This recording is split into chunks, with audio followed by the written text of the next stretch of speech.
Hello বন্ধুরা, সবাই কেমন আছো? আশা করি সবাই খুবই ভালো আছো। আমি আল্লাহর মতো অনেক ভালো আছি। চলে এসেছি তোমাদের মাঝে আরেকটি রেসিপি নিয়ে। তো আজকে রেসিপিটা হতে যাচ্ছে বেগুন, আলু আর হচ্ছে ধুন্দুলের বন্ধুরা। তার মাঝে তোমরা খুব ভালো করে জানো আমি কাঁঠালের বিচিটা খুবই পছন্দ করি, তার একটা কাঁঠালের বিচি দিয়ে দিয়েছি। এটা স্পেশাল, এটা আমার জন্য। তো বন্ধুরা, আজকে রেসিপিটা কী হতে যাচ্ছে তোমরা দেখে বুঝতে পারছো আশা করি। তো এখন দেখো আমি এখানে মাছটা ভালো করে ধুয়ে লবণ দিয়ে ধুয়ে নিয়েছি। তো এখন আমি এটার সাথে এটা মিক্সড করব। কিভাবে মিক্স করবো দেখো, এটা এমনভাবে এখানে নাড়াচাড়া দিব যাতে এই মশলাটা যা আছে সব মাছের সাথে লেগে যায়। তো বন্ধুরা, আলাদাভাবে যদি আমরা এখন মাছটা কষাতে যাই তাহলে কিন্তু সময় লাগবে। যদিও বন্ধুরা আমি কিন্তু আগে সবসময় মাছ ভেজে খেতাম, বাট এখন তোমাদের ভাই একটু অসুস্থ, ওর বুকে ব্যথা করতেছে বেশ কিছুদিন ধরে। তো পরীক্ষা করার পরে ডাক্তার বলেছে ওর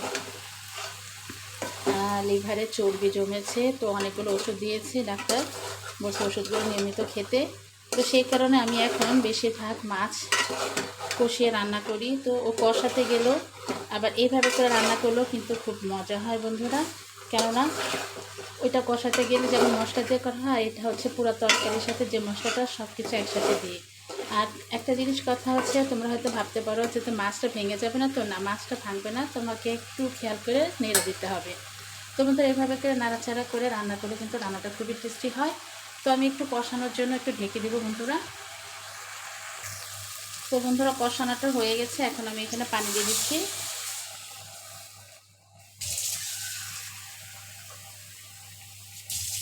পানির পরিমাণটা দিয়ে দিলাম। এখন একটু নেড়ে চেড়ে দিব যাতে পানির সাথে তরকারিটা মিক্সড হয়ে যায়।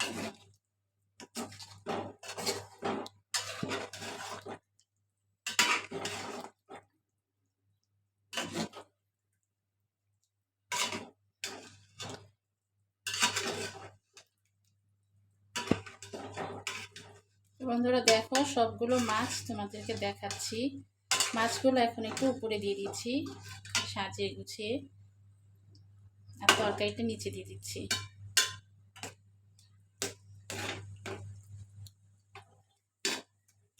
তো বন্ধুরা, ঝটপট করে রান্না করতে গেলে কিন্তু এই পদ্ধতিটা অবশ্যই তোমরা ব্যবহার করে দেখো, তাহলে তোমাদের খুব ভালো লাগবে।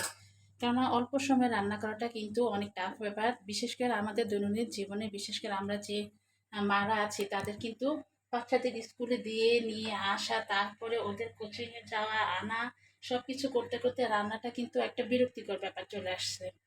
তো রান্নাটা প্রতিদিনই করতে হয়, একটা কাজ প্রতিদিন করতে করতে কিন্তু আসলে কিন্তু ভালো লাগে না। তো বন্ধুরা, সেই ক্ষেত্রে তোমরা কিন্তু এভাবে খুব সহজে রান্নাটা করতে পারো, এটা ঝামেলা ছাড়া অল্প সময় ঝটপট হয়ে যাবে। তো একবার হলো করে দেখো বন্ধুরা, তাহলে বুঝতে পারবে আসলে আমি কতটা সত্য বলেছি।